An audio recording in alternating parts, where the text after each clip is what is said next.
Radio Talk Show with yours truly, Coach Latoya, here on WDRB Media, the voice of the community. Happy Saturday, y'all. It is August. We are well into, or getting ready to get into this fall weather here. School's getting ready to start back. We are definitely in transition season, so I hope you got all of your vacations out of the way. Hopefully you had a good summer, y'all. And now getting ready to transition into the back half of the year. So hope you got some good things planned. And definitely hope we're still growing. No matter what you do, maybe you're still growing and learning. Okay. So today I'm super excited. I've been waiting a long time to have my sister here on the show today, y'all. So been waiting a little minute, but we finally got it together.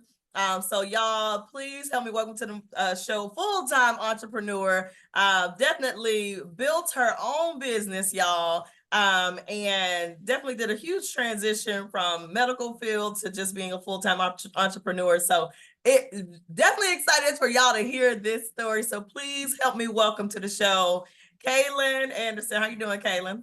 Hey, Toya, I'm good. Thank you for Hey, asking. y'all. This is like my little cousin, y'all. She is, might be like a little cousin, but definitely inspirational. Has always been inspiring to see her work, to see her, be fully dedicated to just growing and, accomplishing her goals. So I'm excited for the listeners to hear your story today. So start and give us just a quick intro of who you are, where you're from, that sort of thing. So I'm Kayla Anderson. I am originally from Gainesville, Florida. I'm 30 years old. I was going to say 29, but I just had a birthday in January. So I gotta remember I'm 30 now. Um, I am a full-time entrepreneur, like Toya said. I am also a registered nurse, but we'll get into that later. I recently did another transition. I was moving from Florida to Texas, so now I reside in Texas, Dallas, Texas, to be exact. And yeah, I mean that's just a little bit about me, but I'm sure we get. Okay, so for our listeners, right, let's go back and start with when you graduated high school, you were looking to pursue something in the medical field, right? You were looking to there. So go back to that time. Kind of what were your thoughts? What were some of your goals? And what did you do?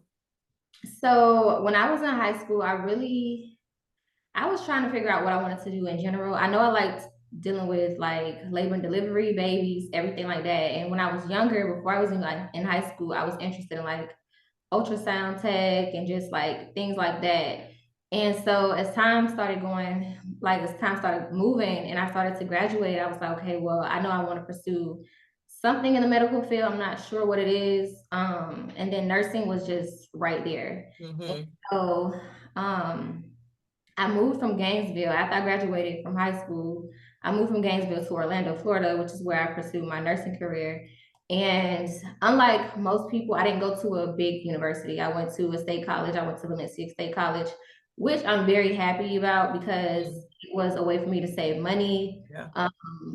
I didn't get the huge university experience, like I didn't get the campus experience, but when you're pursuing a career like nursing, it's kind of considered like a trade a little bit Yeah. almost. Yeah. So you really don't need to go that 4 year route. You can literally just go get your prerequisites and then pursue apply for the nursing program and then you can get in or you may not get in. So um I moved down to Orlando when I was 18 and I did my prerequisites, which took me a little bit longer than the 2 years. It took me about 3 years to get that. Okay. And so this is the part that nobody really knows. So when I was I was afraid to apply. I graduated with my prerequisites, right? Okay. I was afraid to apply to the nursing program right afterwards. Like I took literally a year off because I was scared that I was going to get rejected. Oh, wow. Okay. Yeah, so I didn't even like straight up apply. I took a year off and then I worked as a oh, I'm missing some parts. I don't we got time to tell the whole Because I think it's Well, a big. hold on. Okay. Before you fill us in though, I do want to talk about how you did say how important it is for people to understand that if they want a nursing career, they don't have to do the 4-year route, right? And it's also probably easier for them to do like a state college or something to that nature, right? So I do want people to understand that if that is something you're interested in, don't think you have to do like a 4-year school or, go to one of these big schools. Like there's other paths, right, that you could take in order to do that. And then another part here is, how common is it for people to go through all of those prerequisite courses, right? And then get cold feet, right? Or get Yes. scared, like, oh man. Yes, I So got I think cold that feet. is so normal, but I'm glad you shared that so people understand. Like you can go through all of that, and then you're still like, "Oh my God, I'm not ready. I'm not ready." Yeah, Yeah. I second guess myself. And that's okay. Okay, now what you want to go back and fill in? What you want to say? Okay, so while I was in school, I had a job. Like I had worked at McDonald's for like a day and I quit. And then I went to a shoe store and I worked there for about 2 years. And then I was working there while I was in school. And then I quit that job and went to a job that was more in the medical field. And I worked as like a CNA or like a caregiver. So I was closer to what I was wanting to do and pursue. And so I had like a little bit more experience moving towards that direction. And so But hold on, did you say you worked at McDonald's for a day? yeah, I couldn't work in it. No, they had that rush hour come through, girl. I was like, yeah, this is it. They sent me my check. It was like $40. I said, all right, I'm gonna take it and I'm gonna just keep it moving. One day, sis. One day. Hey, literally one day. I never went back. You went about that life. Okay. I went Yeah. about that. I'm not knocking it though. I love Hey, it. I know it works for some, right? Yeah. Sister, that rush hour came through. They want no fries hot, Girl, okay? what? I was in the back taking a seat. They was like, you can't take a break. I'm like, gotta take a break. Oh my goodness. Okay, so you get a job kind of closer to the field, right? So you're saying while you were in school, you were, finally got a job that was closer to the medical field, right? Mhm. Okay. So then you finish the prerequisite work. You don't take the exam. You don't. Okay. So then you take a year off. Then what? Why then come back and do it a year later? So in that year, I actually applied to the LPN program. Okay. The prerequisites was for the RN program which is with Valencia. Okay. The LPN program is articulates. I think it's called articulation, like an articulate school. It's kind of like they bridge over. So I was afraid that I wasn't prepared for the RN program because I heard so many things like, oh, it's hard, it's this, it's that. And so like it was putting fear inside of me. So I was like, okay, well, let me ease my way into this field. So I went to the LPN program, which was just as almost just as hard, honestly. It was accelerated. So it was less than a year. Okay. It was about 10 months, I guess. And so I went there and then once I worked as an LPN, I transitioned to RN. Okay. I Wow. took the real scenic route. Like I didn't even jump right into like RN. I just went like prerequisites, LPN, RN. Wow. Okay. All right. So somewhere along this journey, you start, I'm gonna call it a hobby. Yeah, it was a hobby. It's a hobby, right? And how did this start? How did this hobby start? So so I knew that I wanted to supplement my income some way while I was in nursing school. I was already working as a caregiver, like I said before. I was making pretty decent money, but I did not like it. I didn't like the job, and so I was like, okay, well, if I'm going to go back to school, I need something that's going to help me make some money, so I don't have to work this job as much, and I can still be, at home studying or whatever, moving forward. And so I had made my first wig for myself. I have been making wigs since high school. Me and my friends used to make wigs and do each other's hair all the time. But when it came down to like specific wigs, I started doing those when I was in college. And when I moved to Orlando, I didn't really have anybody to do my hair. So I just kind of started doing my own hair. So I made my first wig after I cut my natural hair off. And I was like, okay, this is pretty fun. I was doing them by hand at the time, like with the needle and the thread. And it was taking me a long time to do it, but it was very therapeutic as well. So I was like, okay, well, this is something that I could do in my spare time when I'm not studying, when I'm not, out with my friends or anything like that. And once I put a post on Facebook letting people know, like, hey, I'm back on Facebook. I'll be making wigs. That was my first post in like years after being off of Facebook. And then like so many people was like, hey, I'm interested. And they emailed me. And it just kept going from there. And it just turned. Okay. Okay. So you started as a hobby, then you know, kind of turned it into a small business while you were in school, right? Yeah. Okay. And then what happened with the business, you know, a year or two after you started this small business? So my first year was mainly just a lot of local clients, basically. So from Gainesville, which is where I'm from, and I had a lot of hiccups with that. Like I got into it with a couple of customers. It was just like it just came with the business. And hair is not like women don't play about their hair, Nope. so you Nope. gotta be ready to and I didn't have a website. Like I didn't know anything about a website at this time. So during this first year of my business, I'm literally just taking orders via email. I had like a job form. Mm-hmm. And so these are things that I just kind of learned as I went on because I'm like, okay, I need to keep myself organized. I need to keep these orders together. Um, finances, didn't know anything about a tax, didn't know anything about a profit. Didn't I know I knew about a profit because I need to Yeah. make my money. I didn't know anything about the IRS. I don't play with the IRS, baby. So I was just making, Yeah. doing things that was a transition in itself. Like literally every other month my business was like changing. Yeah. And so that first year was definitely difficult. I think the first year was definitely hard for me managing not only my business but school as well. Yeah. So Yeah. Okay. So there comes a point in time where you really get into this business, right? You really start to get into it. It starts to grow. What are some things you were doing to grow the wig making business? so when I first started, I didn't have a supplier. So basically people would send me hair from like the hair store or send me hair that they bought from somewhere else.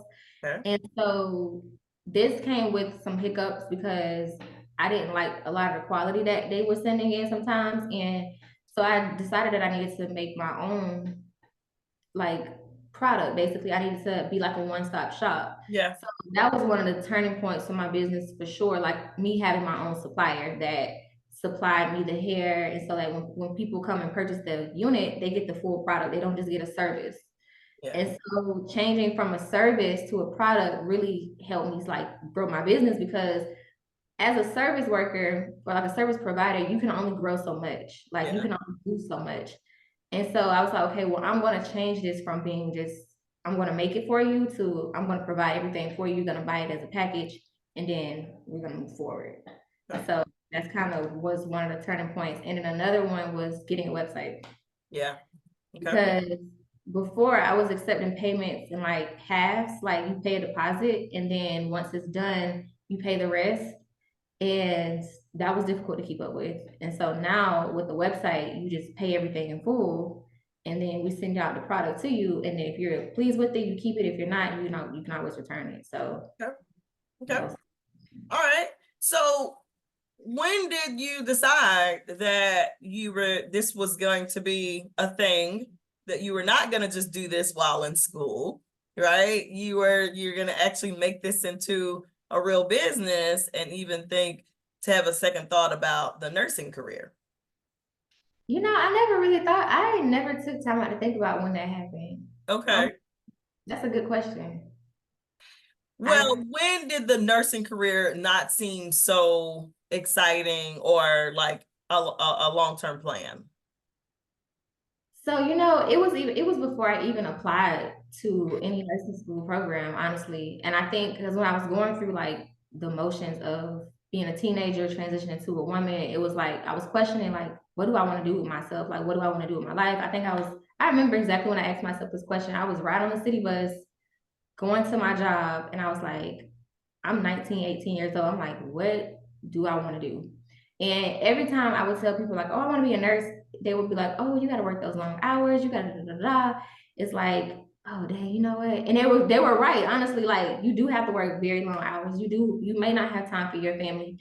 And so when I started working as an LPN, I did home health, first of all. I didn't work in a hospital. I did clinical in a hospital during school, but I never worked in an official like hospital. Um, but when I did my LPN, I worked in home health, which I don't recommend anybody to do if you're starting out as a new nurse, because I feel like you don't get a lot of the hustle and the bustle. You don't get a lot of adrenaline rushes, and it will put you in a state of like, this is the end of your career kind of thing. Mm. And so that may have contributed to my maybe not wanting to be a nurse, but Wow. um, Mm. yeah, that was a big point for me. I was like, I don't think this is for me. And so I just That's a never, good point to make too, because the clinicals, right, are typically done at the hospital, right? So yeah. you didn't have that opportunity there. Okay. So then let's then fast forward. You've been doing the wig business. Let's say the time frame now is between like 3 and 5 years. This thing has taken off. Tell us about the difference between the wig business between the first 2 years versus where you were 5 years in. So, oof.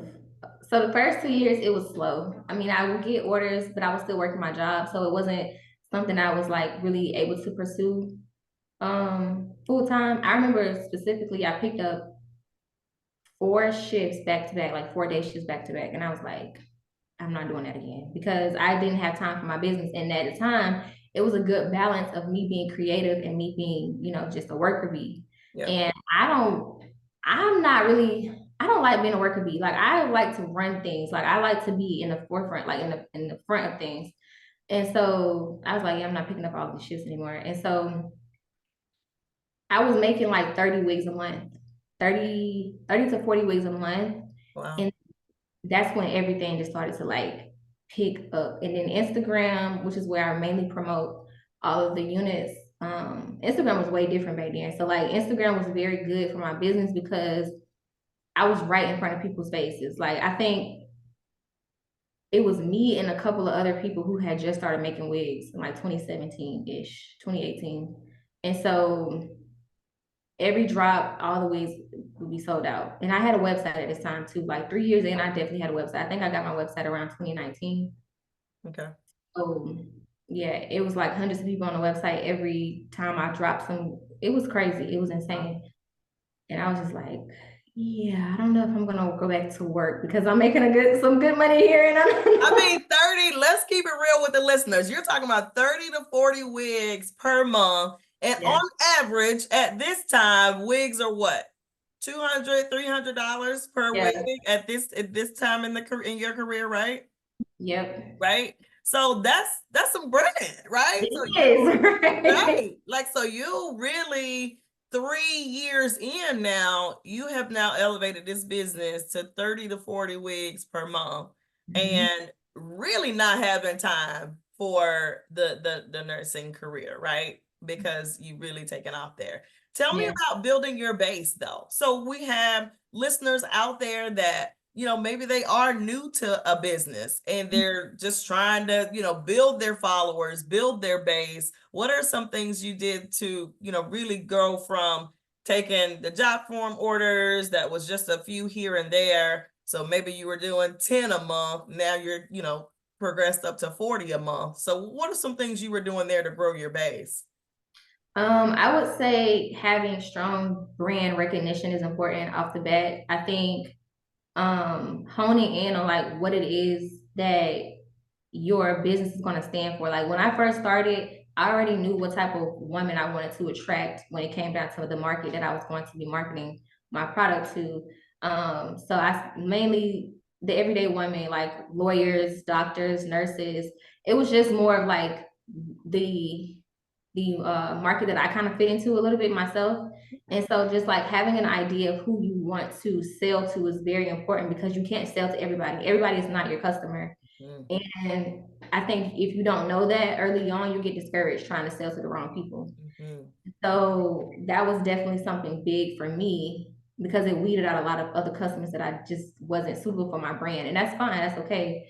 Um, Having integrity. I show everything, like literally. When I was starting out, everybody know, oh, you and people still ask me to this day, they don't know that I'm not they don't know that I don't work as a nurse, but they still question if I'm in nursing school. But they've seen like my journey as far as like where I've come from and like how I've transitioned from doing that to now doing this full time. And just, just being honest. I think you can never go wrong being honest. Mm.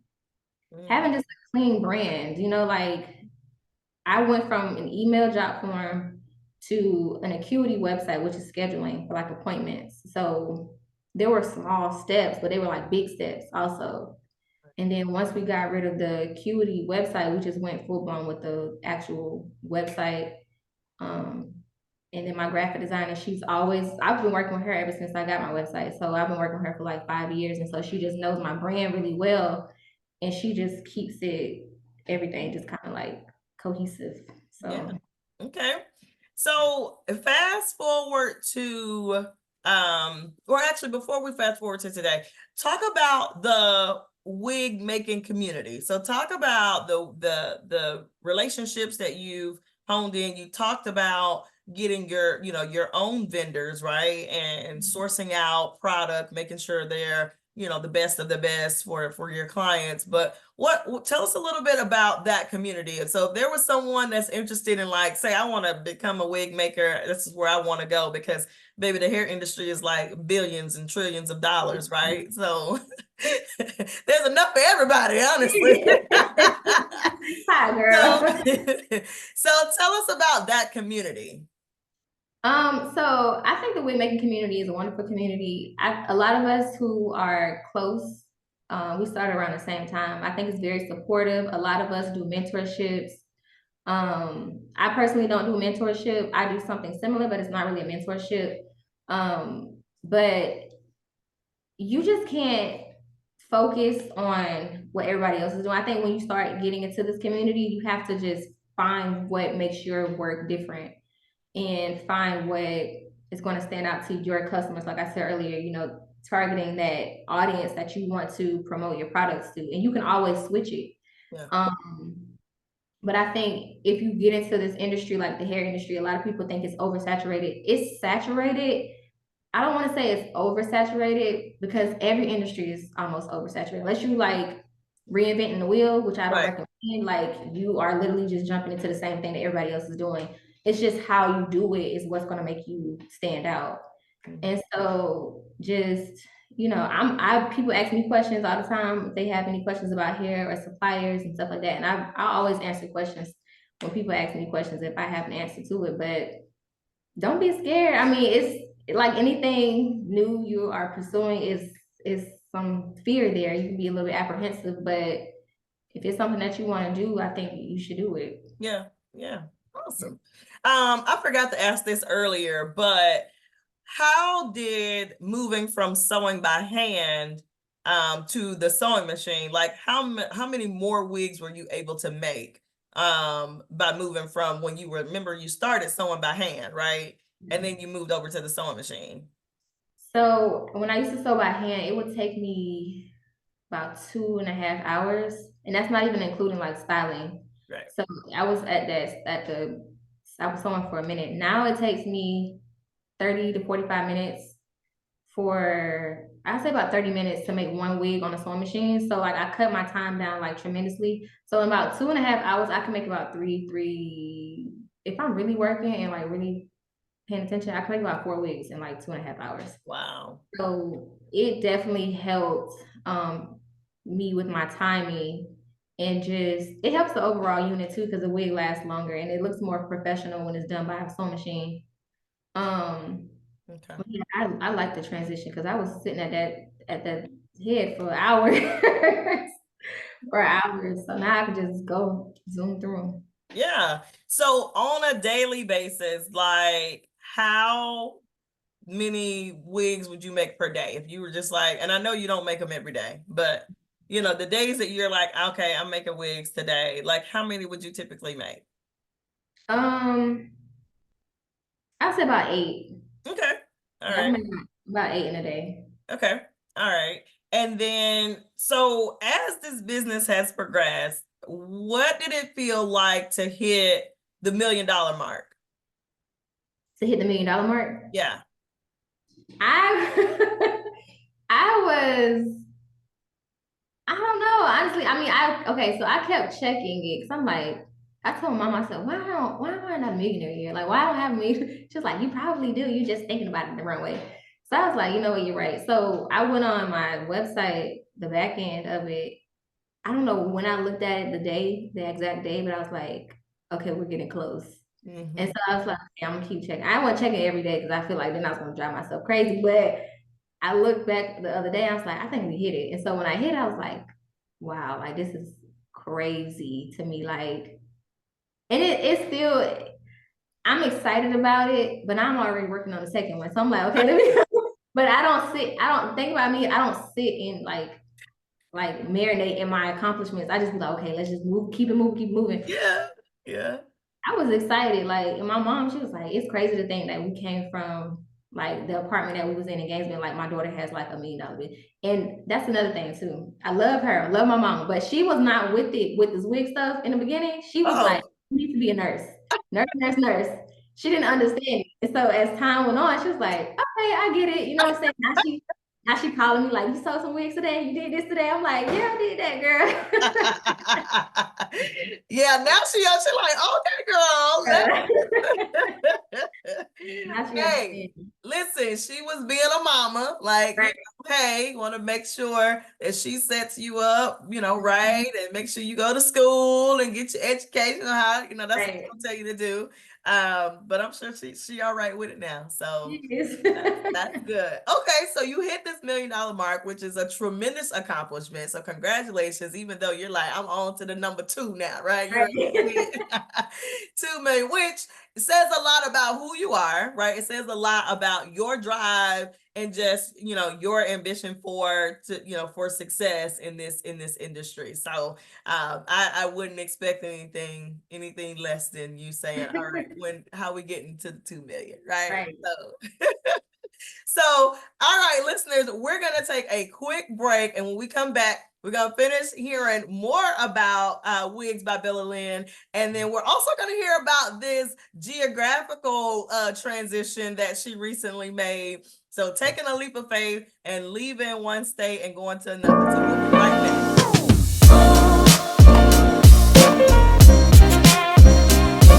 Welcome back to Life Transitions Radio Talk Show with yours truly, Coach Latoya, here on WDRB Media, the voice of the community. This broadcast is being brought to you by Keep Evolving Consulting. Kamala Emmanuel is an executive professional development coach, helping you to challenge the status quo and shift how organizations build, engage, and retain diverse teams. You want to learn more? Reach her at keepevolvingconsulting.com. Again, that is keepevolvingconsulting.com. All right, let's jump back into this conversation with Kaylin. And we've heard all about her journey in the nursing world for the time that she was there, and then now as a full-time entrepreneur and in this hair industry with making her wigs and that sort of thing. So before we kind of move forward in what's happening today, I do want to give you an opportunity to talk about other things that you provided to your clients. So it wasn't just wigs, right? You had some other like accessories and that sort of thing. What else were included there? So, in about 2019, we introduced our wig grips, which are a velvet band with some grippy fabric on it. It's basically to help your wig to stay on for the time that you have it on.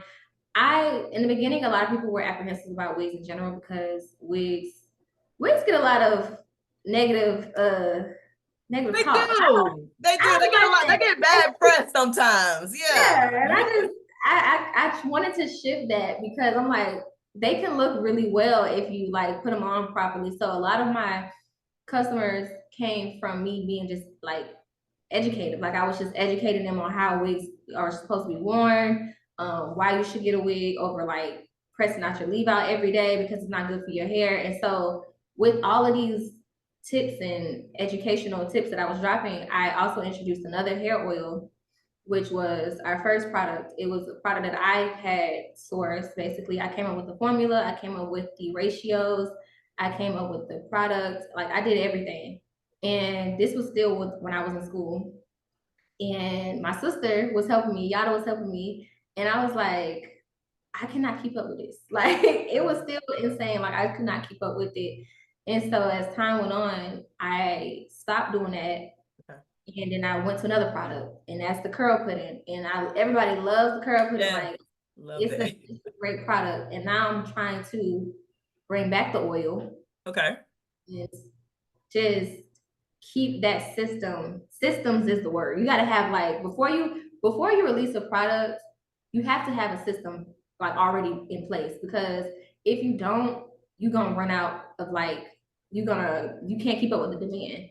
Yeah. And so I'm learning that now. But before I just dropped it and I was like, okay, I'm gonna keep up with it as it goes. No, you can't do that. You gotta have a system before you drop the product so that you can keep it going. And so we bring the oil back and we bring the drips back, and the curl pudding is still here. So those are like some of the things that I offer outside of wigs. Nice. Okay. I appreciate that. Thank you. Thank you. So we'll be looking for the oil when it comes back. Yeah. Okay. So tell us about Wigs by Bella Lynn today. 2024. What's happening with Wigs by Bella Lynn today? So Wigs by Bella Lynn has colorists now. Like we have two colorists that I reached out to and they work with me. So I don't really color a lot of hair. I do still color hair, but our team is grown basically. So I have two colorists. I have a customer service representative. I have another wig maker that also helps me make my wigs. And I'm also trying to get one more wig maker so that I don't have to make wigs as much, because I would need my time to, free my time up. It's been a little bit slow because I had to move. Yeah. So yeah, it took a lot of time for me to I thought I was moving in March actually, but then I looked at my lease when I was back in Orlando and it said May. So I was like, okay, I got a little bit more time to kind of get everything together. And so doing a big move like that from Florida to Texas, I was wiped out. I kind of just had to get myself together. I had to put my stuff up. As y'all can see the wigs in the background if you're watching on TV. So it just took a lot of time and months to get it together. And so now I'm trying to get back in the groove of just working. And so we're on year 5. Like technically it's year 5, but I've been making wigs for like years, right? Yeah. It's year 5. So now I'm like, we're not spending no more time rebranding, because I done rebranded this business like 7 times. It's time to work. Yeah. Now I'm just focused on just producing, making wigs, giving the girls what they want, and moving on. So please tell me, because you got some celebrities that wear your wigs. You got some celebrity fans, or at least, some popular folks, in the Florida area and really across the US. So, anyone that you want to drop that has either given you props for your services or your wigs, or have purchased a wig from you. I don't want to mess up her name. She's in Tallahassee. She loves my mom. RJ. RJ wears my wigs. Who else has worn a wig from me? Oh, so you put me on the spot because I can't. Well, I saw somebody give you props. So somebody gave you some love. From SWV? Housewives. Housewives? Oh, Drew. Yeah. I love you. And Lily from SWV, she also reached out, but I wasn't able to fulfill her order. I was so sad. But yes, so I get a lot of recognition from some celebrities online, even just like bigger hair companies that I look up to, because I still am trying to get to reach certain heights in my business, and they notice me too. And I'm just like, oh my gosh, thank you so much. Like, because I be tunnel vision most of the time. Like, I'm putting the pen to the paper. Yeah. Well, I noticed your wig. I thought RJ was wearing your wig. She was on TV. She was doing an interview or something. And I was like, oh, that wig bad. Oh, that's bad. Oh, it was good. And then like the next day you said that you know that it was one of yours. So I thought that was cool. So cool. So 5 years in, you already hit the $1 million mark. But baby, listen. Now, when you started out, these wigs was like $200, $300. Y'all, the price has gone up. Okay. Yesterday's price is not Not today's price. today's price. Okay. Amen. So let the listeners know, baby. Let them know what you. This is Amen. we done definitely escalated, and you know, and kudos to you for putting in the work to understand, right, more of the business, and then, baby, charge your price. Charge your price. Okay. Yes, I had to, like, quality had to go up. I had to pay people. I'm like, well, I can't really do it. I want to, like, I would love to do that. But the thing about it too with that was that we kept an affordable line. Like we have 3 different tiers. And so if you want to splurge, splurge. If you don't want to splurge, it's still good quality, but it's just not as expensive. And so you still have an opportunity to still purchase a unit from us. And so that's why I wanted to keep it I didn't want to go too far off on the deep end because then I want to keep my customers. Like I don't want to phase those old customers out. They've been here since day one. And so I'm like, okay, well, I still have to make sure I keep it, leveled out. So Yes. Yes. Yes. So you still ain't telling the price. What's the price? Look, or the what did price, it go up to at least? Because I done seen some. I want to say about 15. I think 1,500. Okay. that's the most 1,500. What is the most popular one? I know you stopped naming them because I used to only know them by the names. Yeah. So now, like you done stopped naming them. But what was like one of the more popular ones that you felt like you made the most of? I think when I did name the unit, I think it was Veronica. I want to say her name was Veronica. Everybody likes that wifey hair, like the side part with the layers, with the jet black, the flowy hair. And so that's always been a popular style. And that's kind of like the hair that I used to wear, honestly. So like when I would put it on, people were like, oh, I want that wig, I want that wig. I'm like, okay, cool, I got you. But I I kind of switched my styles up a lot. And so now that I don't know. I feel like my move has really influenced my hair kind of thing. So like I do a lot of layers now. I do a lot of fringy bangs and all that stuff. And so I'm changing my market. But yeah, before it was always just like the barrel curls with the side part with the layers, and that's what sold the most. In a bob, you can never go wrong. A lot of people are gonna buy a bob. Yes. Yes. Well, I always thought that would be popular because you can wear that on a professional setting, right? Like you could go and do your professional meetings and stuff, but then you can also wear it out with your girls, right? So Yeah. it was like very versatile wig because I think that's the one I got, right? It's the one where it was very versatile. So I could do it here and anywhere. Yeah. So I can see why that would be popular, but you had a blonde one on, and I was like, that might be something I need to try. I'm like, I'm gonna be busy because everybody wants that blonde wig. But I know how to recreate it, but that was an accident wig because I was like, I don't know. But Really? yeah, because I was trying to do something else, but then I was like, I'm gonna just mix this, put it in there, boom, and it came out. I was like, that is perfect. It was the perfect color. I said, oh, well, I'm gonna just do this. That's why I like making wigs though. Like I literally can be as creative as I want to be. Yeah, yeah, I love that. Okay, so let's talk about this transition from Florida to Dallas. So how, why, what happened? Like what inspired this move? So back in like 2022, 2021, me and my cousin had went to, I was like, let's just go to Dallas. Like let's go. We've been to Houston plenty of times. I was like, let's just go to Dallas. And so I came here and immediately I was like, I love it here. Like I was like, I like it here. I was like, it feels like I don't want to say make some money, but I felt like I was in a place of like just bigger business because it's a huger city compared to Orlando. Like it's like millions of people that stay here. And so I was like, dang, every time I came back here, I was like, yeah, I'm gonna move here, I'm gonna move here. And so I ended up dating someone that stays here. And so like I was always here, like back and forth from Orlando. So I was seeing different parts of the city. And I was like, yeah, I really like Dallas. And so that was just another thing for me to consider to my move. But I kind of had already known that I wanted to move. It was between Dallas and Charlotte. But I never went to Charlotte. I never took my trip to Charlotte. I just Oh, see, don't tell me yeah. that. Dang. I never went to Charlotte. I just took the trip to Dallas, and I was like, yeah, that's where I'm gonna stay at. I understand. I like Dallas. I think it's a good city as well. I like Dallas. Okay, cool. Well, first, before we do that, let's tell our listeners how can they reach you? If they want to get in touch, if they want to get a wig or want to at least check out your products, how can they reach you? So I have a website. First and foremost, it is www.wigsbyBellaLynn, and that is wigs with a Z. I know sometimes people put it with an S, but I changed it up a little bit. So it's wigs, WIGZ, by BellaLynn.com.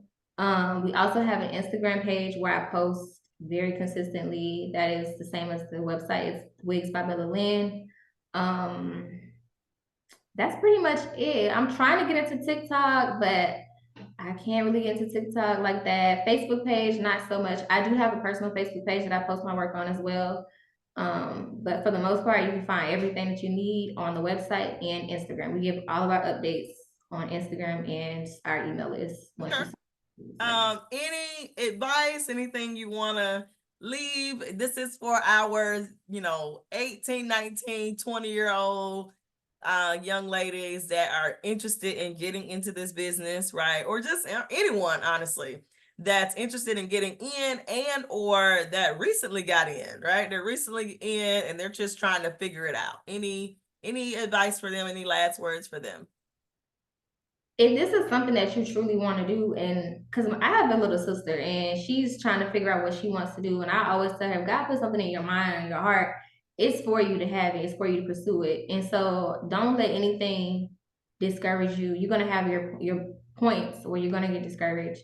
But you just gotta remember your why. You gotta remember like why you want to do this anyways. Think about the bigger picture too. Don't just think of, you have to be present, but you also have to keep in mind what you're working towards. Mm-hmm. And so trying to balance that out is a little bit difficult, but it's possible. And find you a support group. Like I said, I'm always open to answer people's questions.